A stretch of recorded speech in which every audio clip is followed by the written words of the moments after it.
Hello hello నీ దొంగని. ఒరే దొంగ, ఏదో రోజు నువ్వు దొరకపోవు, ఆ రోజు నీ బొంగులోంచి రంగు పడుద్దరే. రేయ్, నువ్వు గజ దొంగను చూస్తుంటావు, బలే దొంగను చూస్తుంటావు, కొండవీడి దొంగను చూస్తుంటావు, జేబు దొంగను చూస్తుంటావు, దొంగను చూస్తుంటావు, దొంగను చూస్తుంటావు, కానీ ఈ పోలీస్ దొంగను ఎక్కడా చూస్తుంటావు. నేనేమన్నా తక్కువ తిన్నానా? నువ్వు పోలీసుని చూస్తుంటావు, పోలీస్ స్టోరీ చూస్తుంటావు, నేనేరా పోలీస్ చూస్తుంటావు. కానీ ఈ పోలీసుని ఎప్పుడు చూస్తుంటావురా? ఒక్కసారి కనపడరా, నీకు దండం పెడతాను.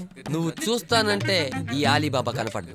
ఆలీబాబా కనపడాలనుకుంటే నీకు కనిపిస్తాడు. ఒరే అలీబాబా! ఈ బాబాని తర్వాత తెలుసుకుంది గానీ ముందెళ్ళి నీ డ్రెస్ తెచ్చుకో, లేకపోతే నీ ఉద్యోగం ఊడిపోతుంది. అప్పుడు నీతో పాటు నాకు ట్రబులే. ఓకే? అమ్మో, ఎక్కడ పెట్టాడు? డీటెయిల్స్ త్వరగా పంపించండి. సార్, ఎమ్మెల్యే ధనుంజయ్ గారి బాంబర్తి. నమస్తే sir. I call you back.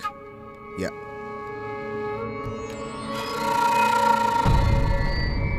దయా నీకు తెలుసా? ఆడు నాకు తెలియపడం ఏంటి సార్? ఆడు ఒకప్పుడు మా బావ దగ్గర పనోడు. ఆడు మామూలుడు కాదండి, పెద్ద జాదుగాడు.